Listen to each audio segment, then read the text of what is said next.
አምላኬ ሆይ አሁን አንድ ለኔ የምትሆን ሴት አጥተህ ነው። እባክህ የኔ የሆነችዋን ስጠኝና አርፌ ልቀመጥ። ቆይ አልፈልግም ማለት መብት አይደለም እንዴ? በግድ አፍቅሩኛለህ? ሆ እስከ መች ብቻዬን እባክናለሁ? ይበቃኛል። እንዴ ይቅርታ ሐሳብ ውስጥ ሆኜ እኮ። እንዴት አባቷ ነው የምታምረው። ይሄማ ጥሩ አጋጣሚ ነው። አንድ ነገር ላስቸግርህ። እሺ ምን ነበር?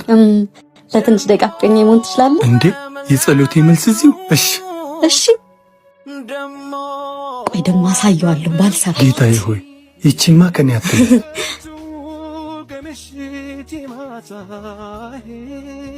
አንተ ይሄው ፍቅረኛ። እሺ ከዚህ በኋላ እንዳትደርስብኝ አይደል ማሬ?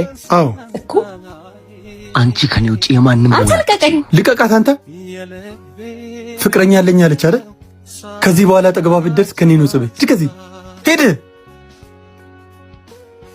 በጣም አመሰግናለሁ። እሺ